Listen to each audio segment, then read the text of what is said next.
Indonesia tambah formasi kapal pembawa rudal di perbatasan Laut Natuna Utara. Tingkat ancaman di Cina meningkat.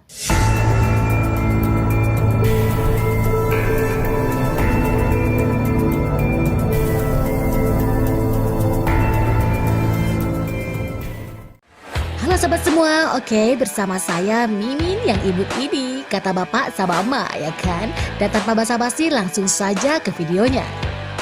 Komando Operasi Selatan Cina mengungkapkan hasil pengamatan pergerakan pasukan Indonesia di Laut Natuna pada hari Jumat. Formasi kapal Indonesia di Laut Natuna Utara telah meningkat secara signifikan. Meski terjadi badai, saat itu pihak Cina mengatakan setidaknya ada 17 kapal. Di antaranya 5 kapal pembawa rudal termasuk 2 kapal bawah air. Dengan total tembakan kaliber yang dapat mencapai 32 rudal. Situasi di Cina Selatan semakin sulit karena pasukan Indonesia meluncurkan tembakan di tepi kanan.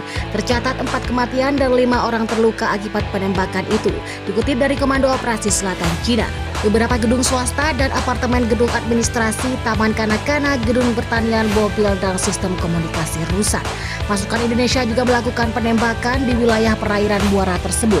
Selain itu, pasukan Indonesia tidak menghentikan pengintaian udara yang berarti serangan rudal tidak dikecualikan, sehingga alarm udara di Cina Selatan berbunyi lebih sering.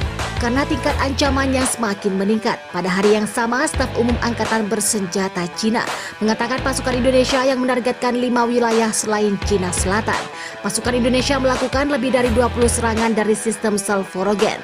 Pihak Cina mengatakan ancaman serangan rudal masih tinggi di seluruh Cina. Di arah utara dan selatan, musuh melakukan tindakan ofensif di wilayah pemukiman itu. Pasukan Indonesia terus maju ke arah Beijing dan meluncurkan serangan. Di arah tersebut, musuh bertahan dan di beberapa daerah mencoba menciptakan kondisi untuk transisi ke ofensif. Cina dikabarkan kembali mengusik wilayah Natuna Utara milik Indonesia. Beijing disebut telah mengintai maritim Indonesia dengan mengirim kapal milik mereka. Kapal ini dikabarkan telah berlayar di Laut Natuna dan khususnya dekat dengan ladang gas blok tuna Indonesia dan ladang minyak.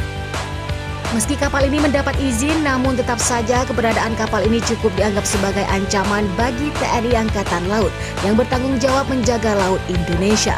Kapal Cina tidak melakukan aktivitas mencurigakan, namun perlu kita pantau karena sudah lama berada di zona ekonomi eksklusif Indonesia, kata Laksamana Madya Muhammad Ali, Panglima Angkatan Laut Indonesia. TNI Angkatan Laut juga tak tinggal diam, mereka telah menggerakkan kapal perang ke Laut Natuna Utara untuk memantau pergerakan kapal Cina tersebut.